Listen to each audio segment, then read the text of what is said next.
Welcome in, everybody. Welcome to another Q&A that I'm excited for, frankly. Well, you can see by the headline, we have Tana here today. Tana grew an amazing real estate media business, and excited to interview her. But before we jump into that, we need to get some comments going on. And so share your win if you had something good happen in your real estate media business this week. I'm going to just jump into it and just take Tana's win from her and just say something that I think is really cool. It says how she grew to 8K month in under 7 months, but I think you actually had an 11K month in November, Tana.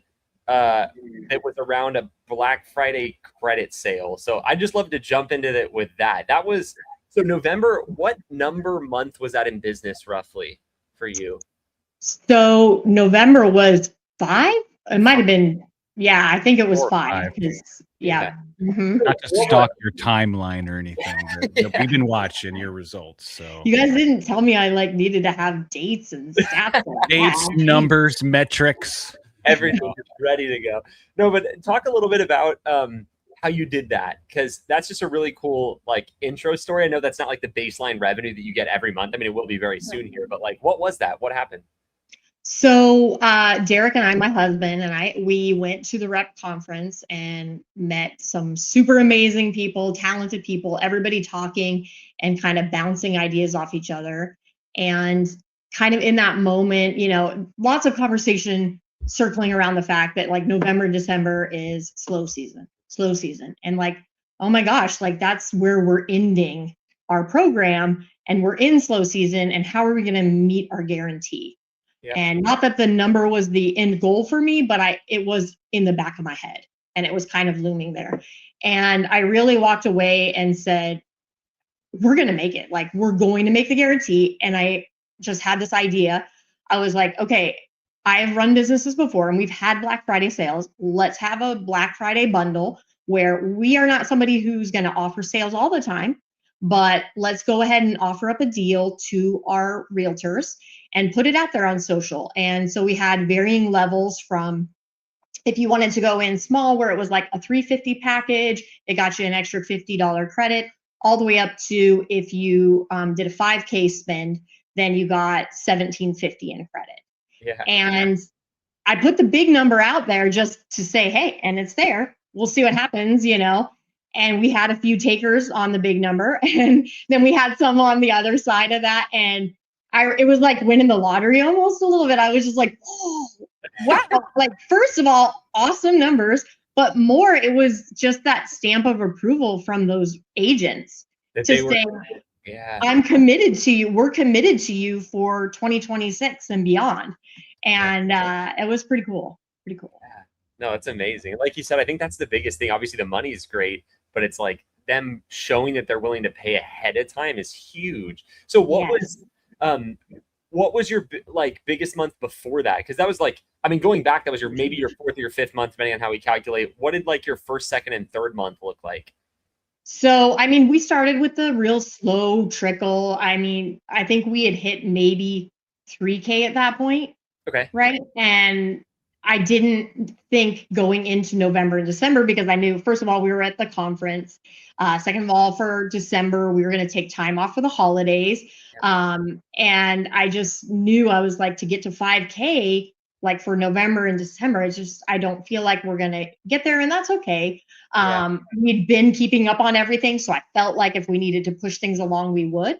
But we kind of grown from I think it was 1 to 2.5 to 3. Yeah. And then I think normal ramp up, but then just going into slow season, it's how do I fix that basically? Exactly. So it's one of those that one of the big things I took away from the conference was I felt in that moment I was so caught on numbers and not appreciating where we had come in that time and kind of that gap in the gain, right, that Todd talked about.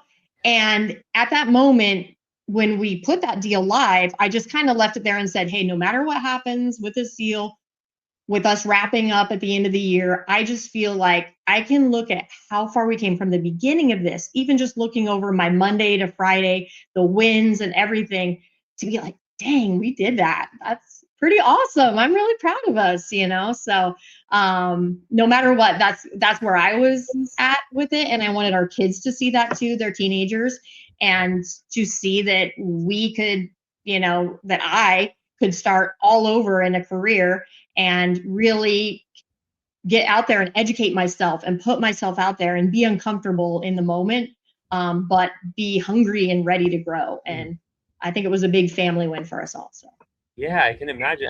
They're in, that age, obviously, where it's like the world's starting to get more real too. And so them seeing you do that and then do well too. I mean, I'm sure it's not been all, we'll get into some of the things that have been harder, but it's like, I think that's a really cool message to share. And it's like, I mean, you got the business to the point where it's making great money really fast too. I mean, obviously we all have bigger goals, right? Like you were saying, it's always something we can chase, but I think that's really cool. What, real quick, you explained, like, I feel like my favorite moment in entrepreneurship where there's and it can be spread out over time, but there's an initial moment where it kind of hits you on what you've built and just the pride of what you've built beyond the money, but just to grow something from the ground up to where you are now. It's like, I wish there was a name for it. I think I called it a Mack truck moment a long time ago. Did you like a Mack truck one day?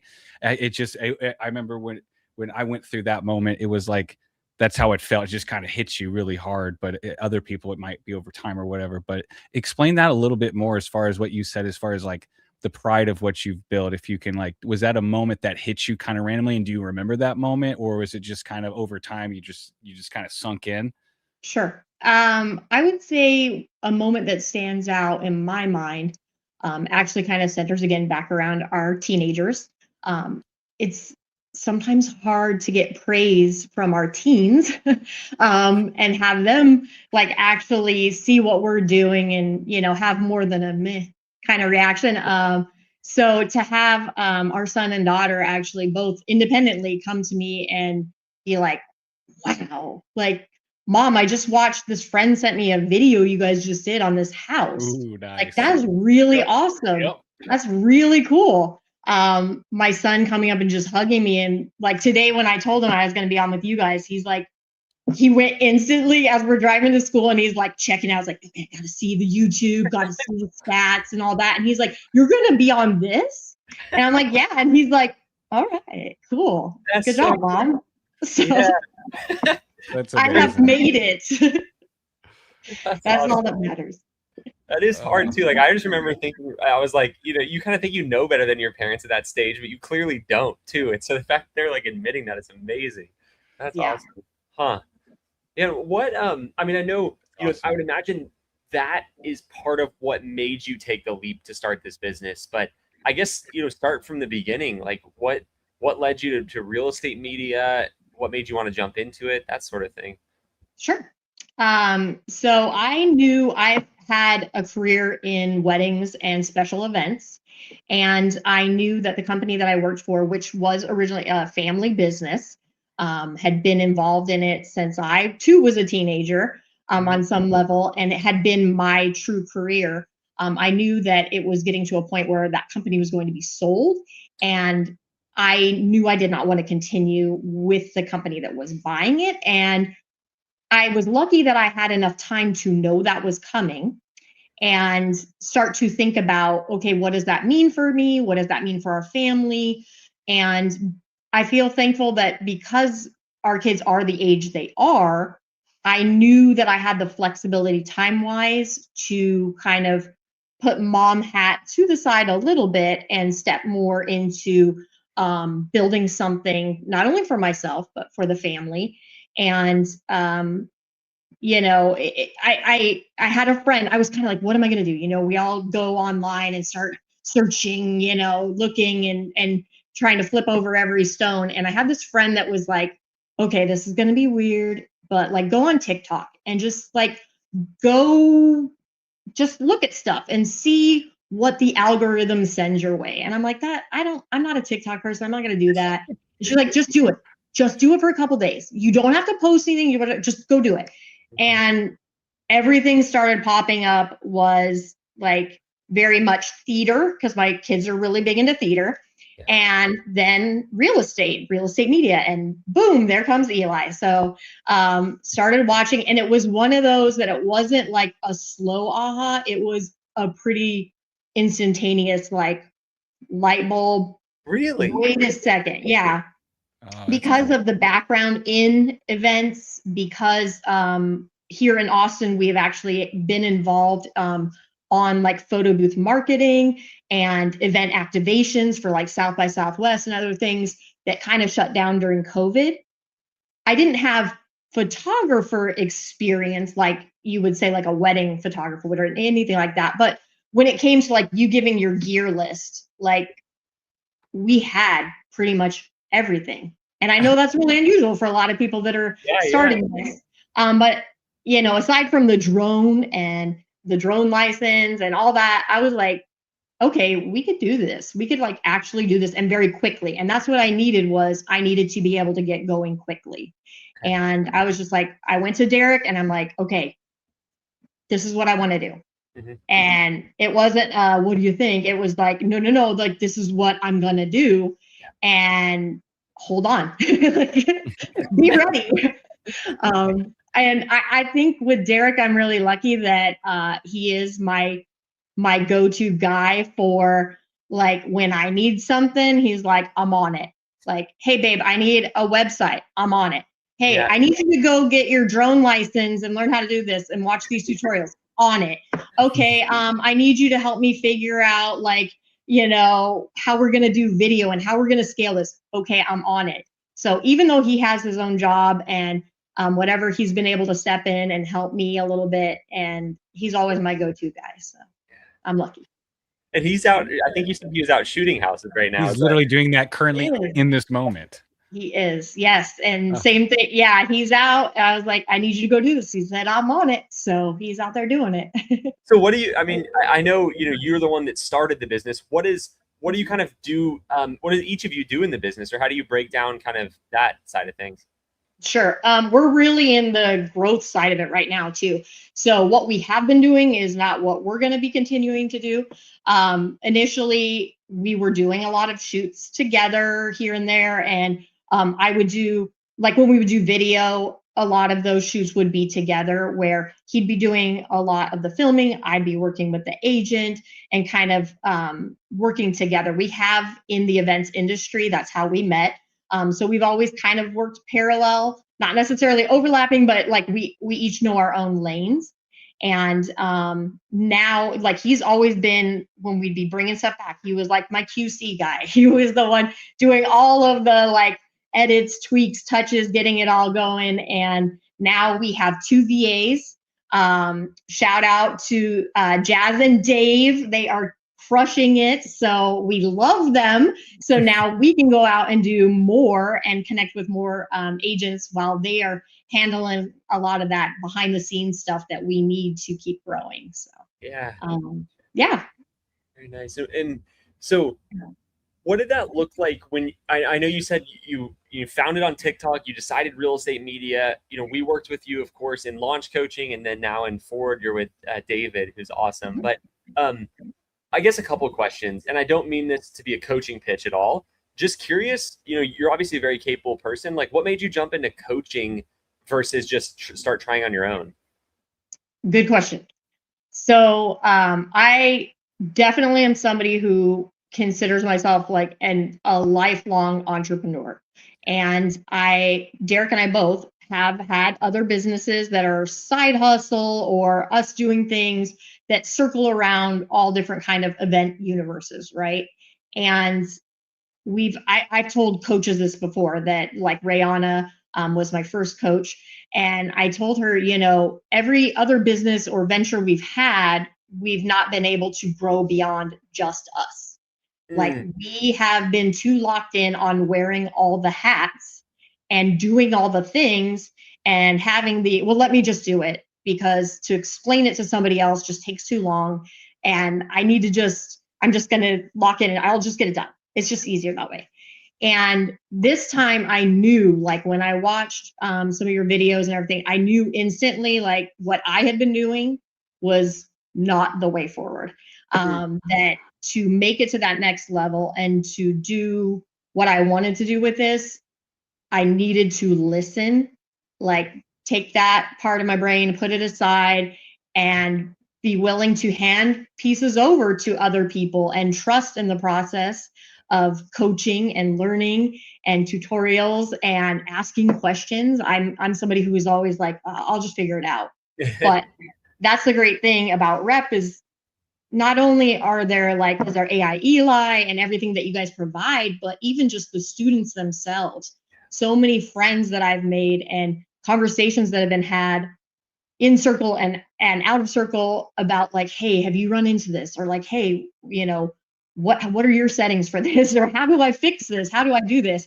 And it's really cool. I've never had a business where you have competition or friends or whatever that you could lean on and learn from and grow quickly. So very interesting. Yeah, that aspect of it is something that I don't think a lot of people consider at the start, which is it's not something you realize how important it is until you have it, I think. At least that's how it was for me, just kind of building a network like that. What so you've hired 2 VAs. I know you said it was going to be something that you thought was going to challenge you to do that, to sort of delegate. How's that been? Having a team now. Sure. So we actually we did have one other VA. We actually took on our first VA when we came to the REPP conference. Yep. Like her week 1 was us being at the conference, and I was just like, whoa, okay, here we go. Let's see how it goes.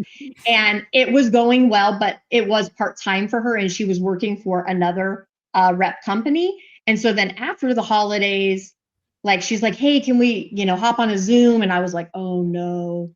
Like I could sense the breakup feel, and I took like a day or two to like, be sad about it and like lick my wounds, and have that breakup heal. And it's totally like, she's sweet, everything's great. But I knew instantly it was like, okay, well, I gotta like get back on this immediately. And instead of just having one VA now for like Instagram and social, we are drowning in QC and all of our editing final touches. So we're going to break out and have 2. And so we brought on 2, and it's been amazing. We're now like a month in with both of them, and they, again, like David says, like aces in their places. He was the one that was like, go with that. Like, do not give one person too much to do, because they too will drown. So you have to divide and conquer. And in doing that, like we have everything on Slack. We have everything really dialed in. Our former VA gave us SOPs to roll over to the new person. Like, I mean, so we really have worked through a lot of those baby growing pains, I would say, on round 1 to really know on round 2, like, okay, how can we improve this and how can we go even faster and further with these teammates? So. And what is your because obviously you're building a great foundation. VAs are kind of like the first hires that you bring in. You're starting to delegate stuff and have SOPs. But like, what does the vision for the future of the business look like? Like, where are you trying to take things? Sure. So we actually, as of yesterday, chatted with Allie, and we're going forward with REPP Talent to hire on our first photographer. So our goal being, we knew going into this year that we wanted to get 2026 started. We knew we were looking to start the hiring process February, March, have them totally trained up, ready to go, hopefully by the end of April. So we wouldn't be behind, because everybody that I've talked to, everybody's like, oh man, I waited too long. I waited too long. I wish I had listened to Eli. I wish I had started sooner. So I was like, all right, Derek, like 7K to 10K, like that's where we need to be. And then we hit 7, and I'm like, and we're going. And he's like, really? And I'm like, yes, we're doing it. And he's like, really? And I'm like, yes. And so we are moving forward on that side. Ideally, I would definitely love to bring on a few more photographers. So we don't have to be the ones out shooting all the time. We can be the ones kind of running things. But I will admit, I love going out and shooting. Like I do. Yeah. It is very fun.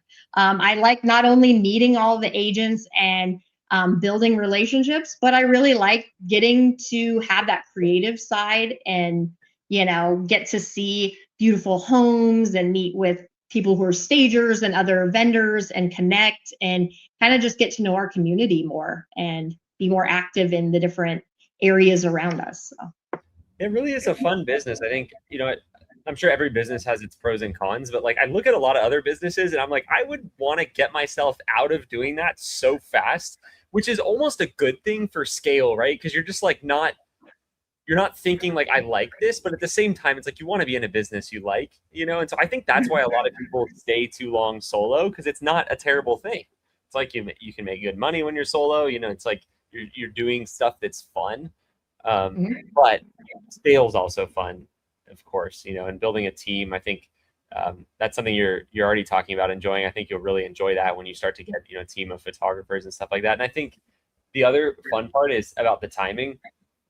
It's so funny because I think no matter when you do it, it always feels like it was too late, especially this time of year. Because like we're in February, and we're going, it's like March, April, May. And then you spent a lot of time during October, November, December planning the seeds that are going to, grow in the next couple of months. So I think you're going to definitely hire more than one photographer this year by necessity, which is always fun to watch just based upon your ramp rate, So is the goal, like, do you want to is this a business you want to build up so it kind of, runs without you eventually? Are you wanting to get your kids involved? Like, where do you see that going? Absolutely would love to take a page from like Colleen's book. And I think I told you before we started that Derek and we were very blessed to have lived in Italy for a year. And so when Colleen was talking all about stepping away from the business and getting to go to Italy for a month, I was like, oh, girl, you're speaking my love language. Like, I hear you. Absolutely would love to be to a point where we can have a team that is running things and handling everything, and we can step back and go do and enjoy the end of our kids' teen years before they leave us and move on to their own career paths. I do think that our kids are creative, and our son particularly might have some interest in the business, but coming from a family business, I also know the importance of letting them kind of go out and figure out their own path. Whether that ends up coming back around to us in some way, that would be cool. But again, I've already got their stamp of approval that I'm doing all right in the mom book. And even if they fly the nest and go do something else creative, I'll be there to cheer them on. So. Yeah, that's amazing. What I guess I'm thinking about someone that's watching this that is newer to the business, maybe hasn't even started yet. You were recently started, you have momentum, so I think you could speak to that better than Rod and I can. Like, what's some advice you have for someone who's wanting to start this business? Sure.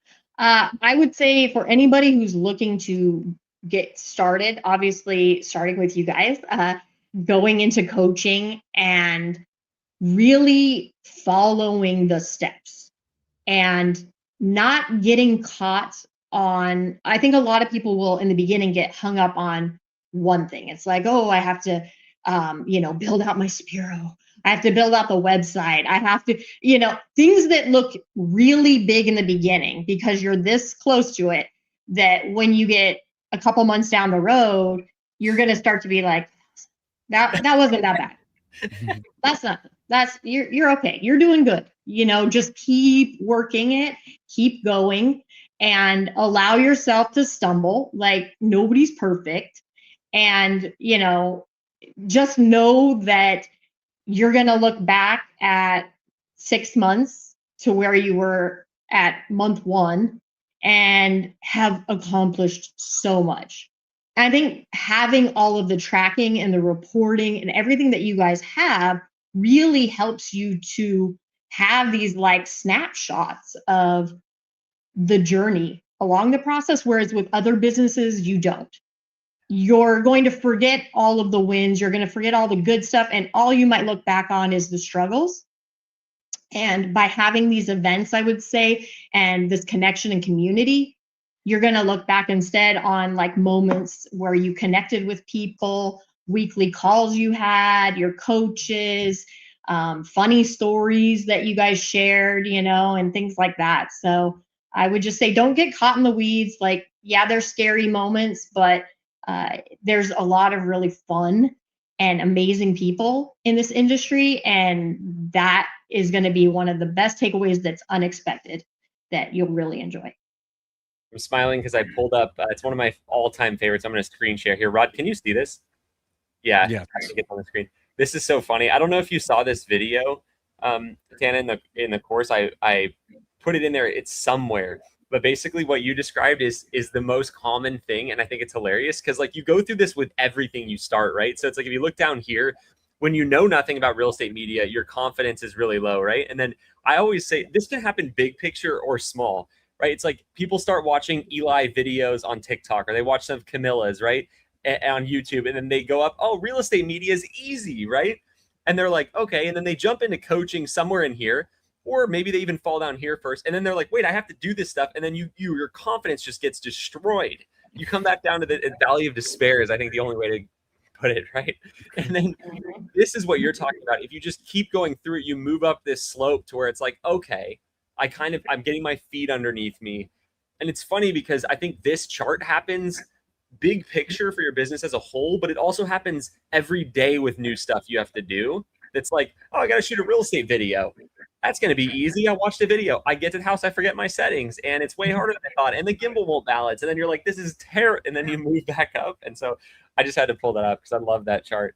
And I think it speaks to what you were saying pretty well. So, absolutely. I think it can be a daily example of the industry as well as like monthly and further out. I was shooting a house the other day by myself, and it was the nicest house I had shot by myself, and everything is going so good, and I was so excited, and I'm like wrapping up, and I'm like, okay, I just got to go finish up outside, and I was like so excited in the moment. I hadn't realized my battery was like about to die.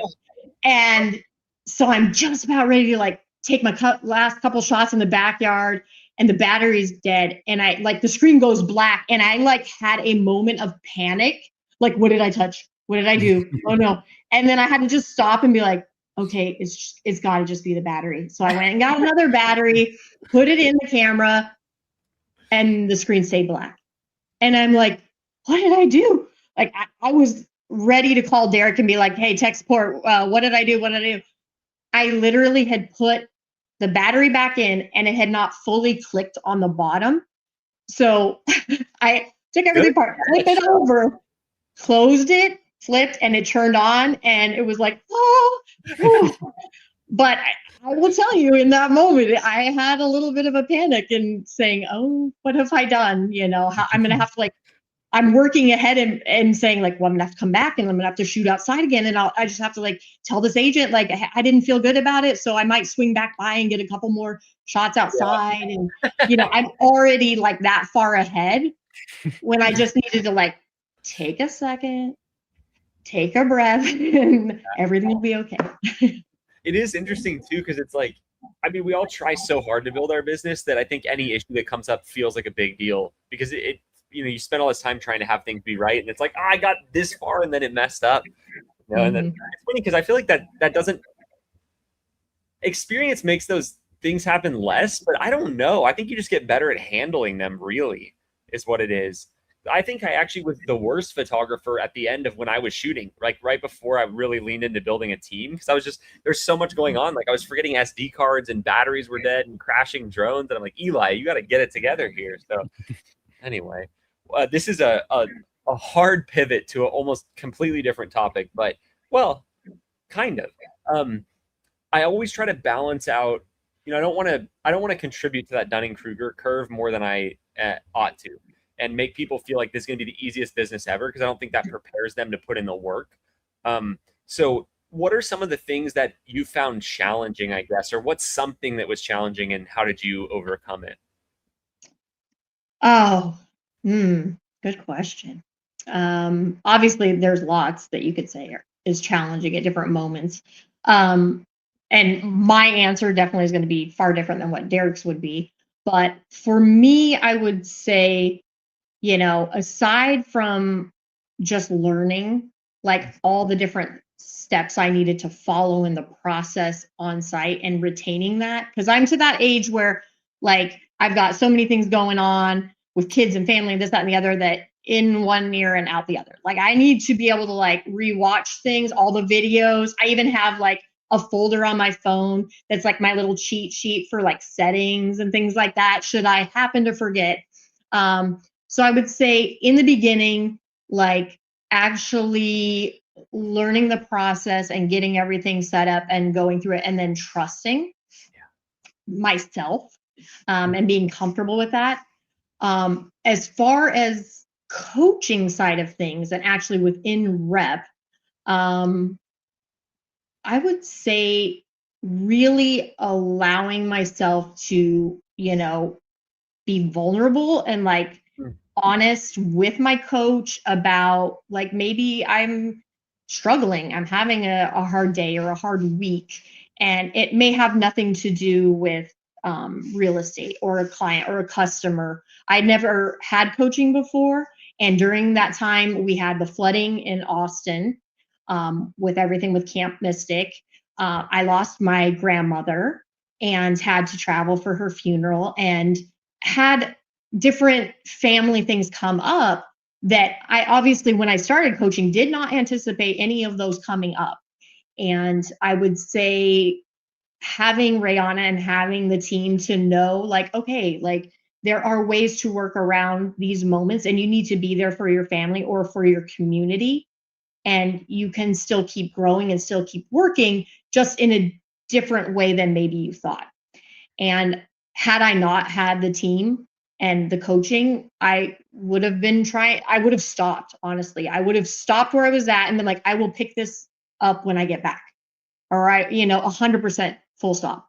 And then when getting that momentum going again, you almost lose that. And not to say I wasn't given the permission to stop or do things, but instead it was like, yes, go be with your family, go do what you need to do, but just know that you have all these people and all this process and team in place, that you're not alone. And so if you have forgotten something or if you stumble back, we're here to help, and that was pretty awesome. Yeah, I think it's how, I mean, life's always that way too. And so I think it is easy to prepare for something and then everything changes and you're like, what the heck? And it throws you off course. So I'm glad you brought that up too, because just from my perspective, seeing students go through the program and people we work with, I think those are the biggest hurdles to overcome, is the stuff you just didn't anticipate having to deal with.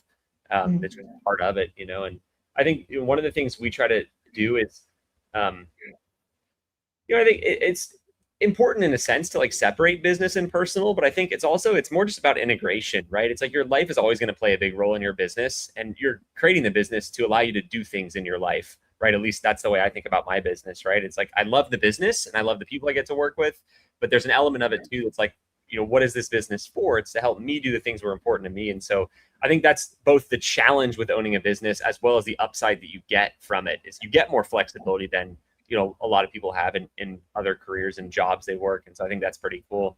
I appreciate you sharing that too as well. I mean, that when people see the titles of these, how Tana got to $8 grand in 7 months, it's easy to be like, oh, it must have been easy, but to have gone what you've gone through and to stay positive and to be able to channel that in a positive direction versus the other way, which can so easily happen, is quite a powerful thing. So I think that's even for me, it's like you see results like that and you think, okay, it was just one of those things that just kind of smooth. But like to face the challenges like you have and to still get there, that's quite an incredible feat that you've obviously accomplished, you and Derek. So yeah, thank you for sharing that, because I think a lot of people, Raphael commented too in the comments too, so that was very encouraging. I think a lot of people can, sometimes it's you mentioned like you're glad that you were in coaching at that point, but having Rayon at that point, I wouldn't want anyone else at that point. She can help anyone through anything, I feel like, from what we see. So, but sometimes it could be the reasons not to do something, but it's all the more reason to, if that makes sense. So sometimes it can be like, okay, if I go through those things, being in coaching might not be a good idea. No, it's like, that's what you need to do. You need people around you to help you, because when those things happen, as life likes to do, it's nice to have that support. So I'm happy to hear that you leaned in on that in that coaching. It's just nice to hear that it's provided more than just the guarantee and people hitting the guarantee, that it actually was helpful through other moments like that. It's really encouraging to hear, and really going to glaze and really compliment Rayana on our wins tomorrow. She's not safe from a ferocious compliment from us for what she's helped you through. So I really appreciate you sharing that, Tana, actually. Thank you. Yeah. I did let her know I was going to be on. So I told her, and I told David, I was like, hey, here's the link. Go check it out. So yes. So they've both been hitting me up today. So yeah. That's awesome. Shout out to everybody. That's amazing. That's amazing. Well, thank you for your time today. It's been 40 minutes. What I know I thought that was like, I thought I was going to see 17. My guess was 4:17 was what time it is. 4:39. That's okay. We kept you over. I'm so sorry.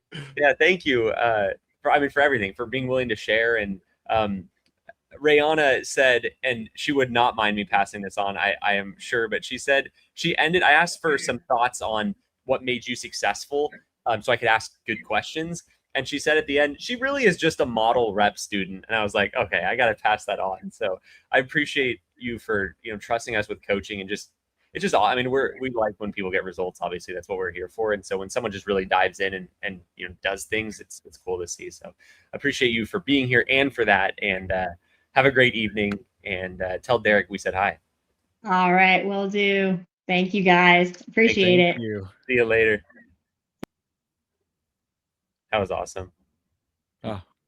When she was mentioning or I think it was you actually too, Rod, is like the reason to do something. I was thinking about Kirk, who last week was here on the live, and you said the thing about, well, I think I just brought this up, but you said like there's always reasons to not do something and reasons to, and he brought up that he has a kid coming in April, I believe, and he wasn't sure if now was the right time, and he joined coaching between last week and now. I think that was when he joined us in the last few days, right? I believe so. Kirkland. Kirkland. Yeah. Kirkland. Okay. Yeah. I wasn't sure if he goes by that or Kirk. I just saw the name come through, so I was excited to see that. One of my favorite things from Tana, I think she called it go season. It was go season. Yeah, it was not slow season, but go season. I don't know if she mentioned it on this, but I remember that being said somewhere. But it's not slow season; it's go season. I thought that was incredible, and just to look at it that way is during November, December, when it's slow, to be able to hit an 11 grand month 4 or 5 into her journey is an awesome accomplishment too. So I had something else she said too as well. Oh, they're building with purpose. She said in one of her summaries that she gave us, to learn more about her coming into this, that this business gave her kind of permission to build with purpose, and I thought that was quite an incredible thing too. So it just seems like this, with her mindset and how consistent they've been, and just with that big thinking, is what like kind of the formula that I'm seeing here for her, and no wonder she's crushing it, because that's quite incredible. So we talk about the why a lot. She had a pretty powerful why, right? And it's like, I when I started my business, I hated the idea of anything mindset. I was just like allergic. You did. You didn't go to Tony Robbins seminars and stuff, man, back then? I was like, I just need someone to tell me what to do. And it was like, that's not what I needed. Like, I needed to clearly think about, why I was doing this business, what was important. And that gives you the energy to put the tools in place and to know which tools to put in place. And so I think, for her, she talked a lot about, doing this to be an example for her kids. And it's like, the revenue goals are important. Everybody has to have those. It takes money to run a business, and money is the reason at the core that most people start a business, right? It's not just the holding money, right? It's like the money's the tool. What does it allow you to do? She mentioned specifically, Colleen's on it's like, I don't know how long this trip's been. It feels like ages. She was in like, she's still there? She is, I think. She's by herself now. She was traveling with a friend, I think, and I don't know. I've been watching through her Instagram stories, but it's like, you need money to do that. You need money to, if you want to have a family business where you bring your kids in, you need money. If you want to build a team so you can provide jobs in your community, you need money. And so it's like, that's always the core. And I think it's easy to get fixated on that, right? And it's like, you have to have, because here's the problem. There will be a day when you're like, I don't care how much money I'm getting paid. I don't want to do this. And there will be a day where you're like, I'm making enough money. I don't want to do that. right? The next thing. And so money, if it's the only thing, can actually restrain you a little bit. And so if you have a bigger why, it kind of helps you push through and be more like disciplined in both of those scenarios. And I think that's, something that she showed really well and does. And it's, the reason her business is going where it's going. And it's like that. She has a lot of that attitude of like, it's not like, it's never like why it wouldn't work. It's like, what would I need to do to make it work? Is kind of, she didn't say that. How can I versus the I can't thinking. How can I, a lot of people are in the I can't mindset where they just get in a habit of I can't, even on the small scale. So when the big scale happens, definitely I can't. And some are in the how can I, mindset where it's, you leave it open-ended at least for possibility, and possibility usually will pass by you at that point. So it's being open to it is kind of the formula there. And I think obviously that helped her crush it too as well. So yeah, and if anybody, and she had a lot of wins. I remember when she first hopped in, just because I like to screenshot all the wins, but she would celebrate like all the wins, even the small wins. And I think that's an important thing too, because a lot of people are like waiting to be proud of themselves or waiting to celebrate that like bigger win, and it's just a grueling path to it if we're doing it that way. But she celebrated like every win. I remember seeing, and just a lot of wins. And eventually to an $11,000 month win 4 months later. So it's just that yeah, that's a big one. That Dunning-Kruger curve like you showed. So all right, speaking of wins, y'all put wins in the comments now that I've said wins five times. Well, now, do this. If you have a win from your business this last week or this last month, share it in here. And then if you have a takeaway we'll get questions we didn't talk about from Tana, drop that in there, and then we'll hit a couple questions here as we wrap things up. After about a week of being AWOL from our business, or year, excuse me, after about a year of being AWOL from our business, we're stepping back up to repair the damage from being gone. So excited that we just signed up for coaching. Well, welcome in. What's your name? I mean, you don't have to share it publicly in here, but I'd love to connect the dots for when I see you in a Zoom coaching call. Well, we're excited to have you in coaching. Raphael said, quick question. How much does coaching cost? I wasn't able to find that on the site. Raphael, it depends, and I hate saying it depends, because I know that that's annoying, but it's true. So we have different lengths of time you can spend with us in coaching, and then we have different add-on services that we bundle with coaching. And that, the way we look at coaching is it's not a one-size-fits-all, click here to buy. We need to learn a little bit more about your business to place you in the right part of our coaching. We have different coaching programs as well as with the right services. And so that's why we make that team available.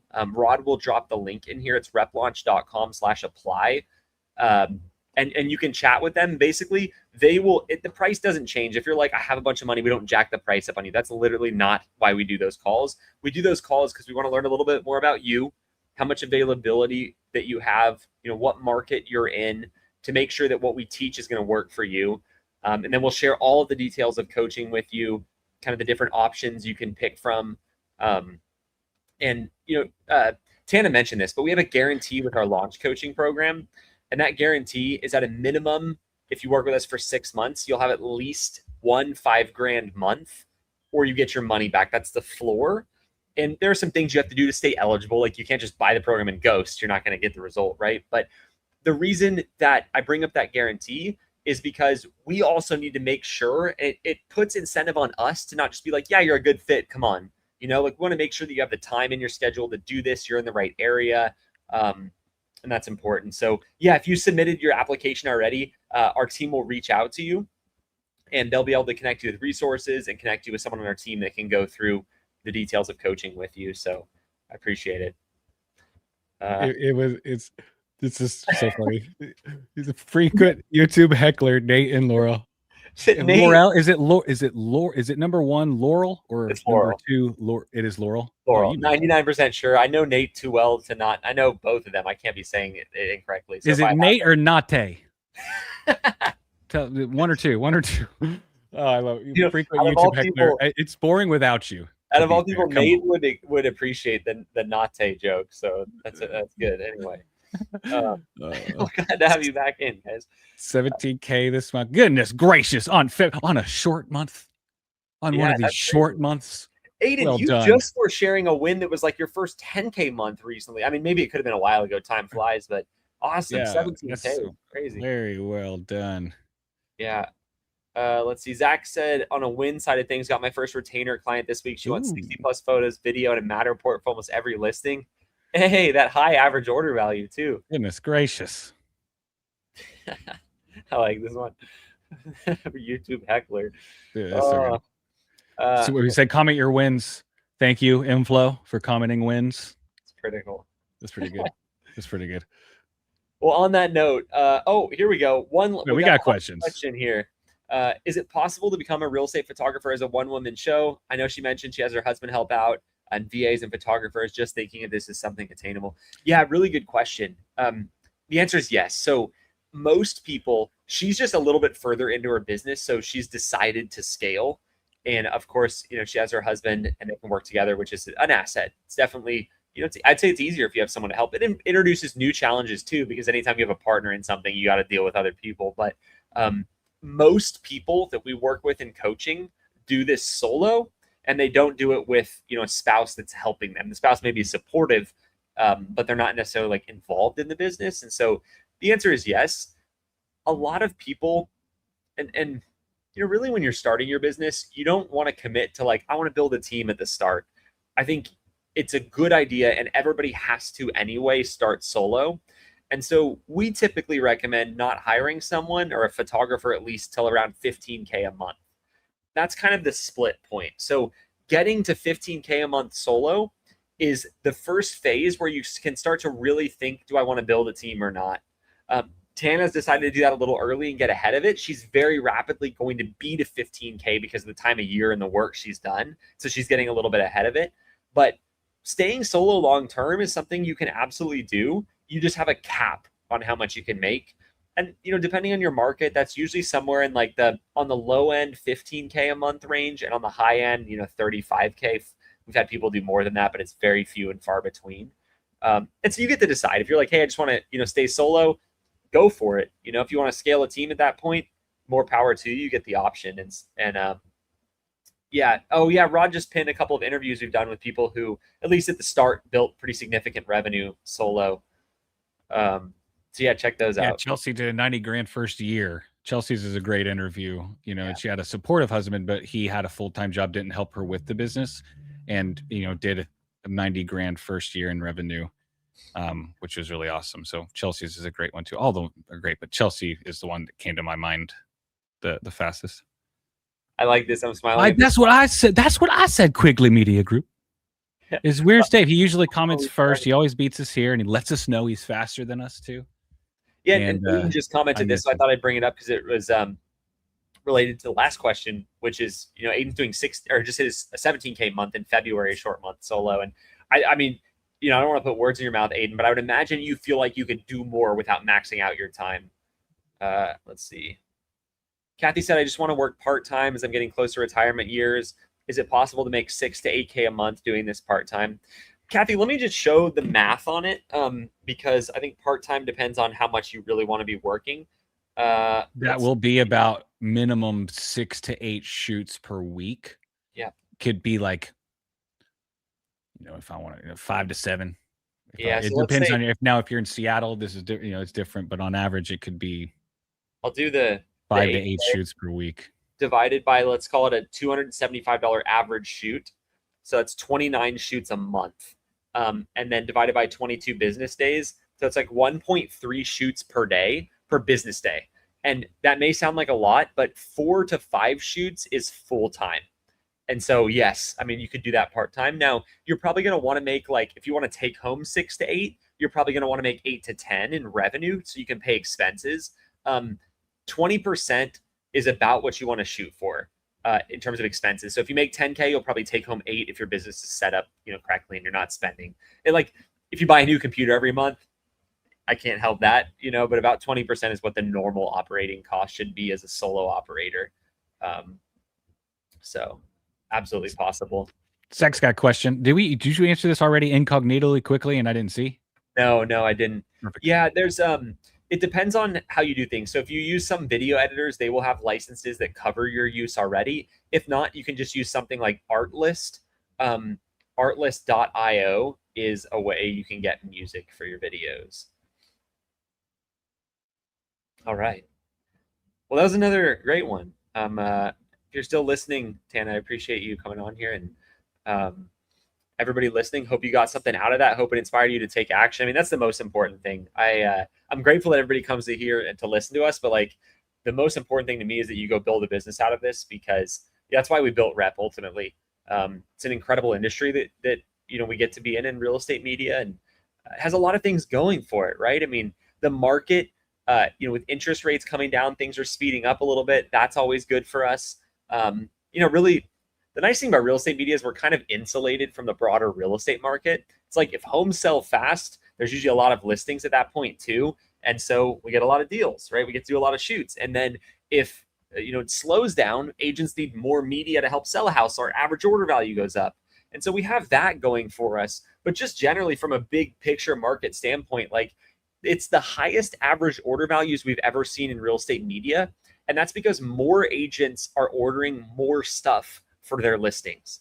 Last year, it was like 70% of listings in the United States had professional photos. When I first started, it was like 30%. So that number is going up.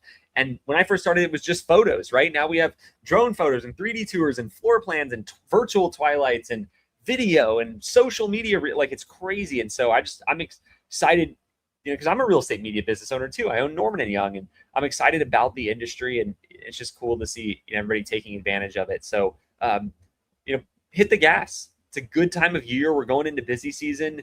There's always a reason to not do something, but it's more about looking for the reason to do something. And so there are some great reasons to do something. We'd love to help you with that process. Replaunch.com/apply is the very first step. So what you'll do is there's a video on that page that will explain a little bit more about the process. You'll fill out a short application, and then our team is going to reach out to you and give you some more information and connect you with the right person based on where you're at in the business. And so that application is a couple minutes. It's not like a college application where you have to spend all afternoon on it. There's no essay. Afternoon, like 3 months it felt. Yeah, like for real. I got nightmares. That just brought up some nightmares right there. Oh man. No, if you use that link, if you haven't spoken to the team yet, if you've already spoken to the team, we got a big team now, but I want to say all their names. You got Nicole, you got Aaron, you got Megan, you got Jake, you got Ryan, you got Jace, who we just moved forward with on the team. We got Davin on the team too as well. We got Isaac, we got Jonathan, we got Derek, we got other Derek, we got Catherine.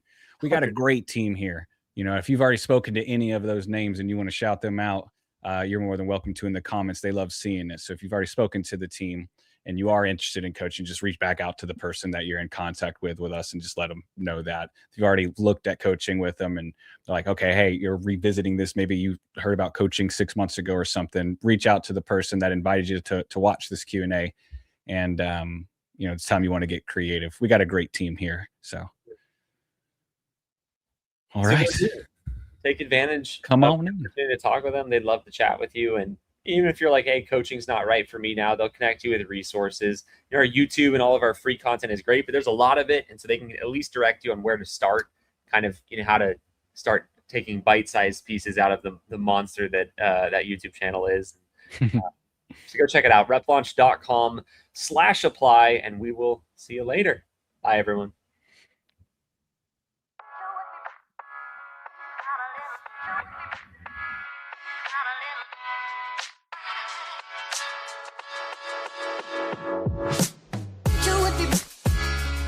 Not a little.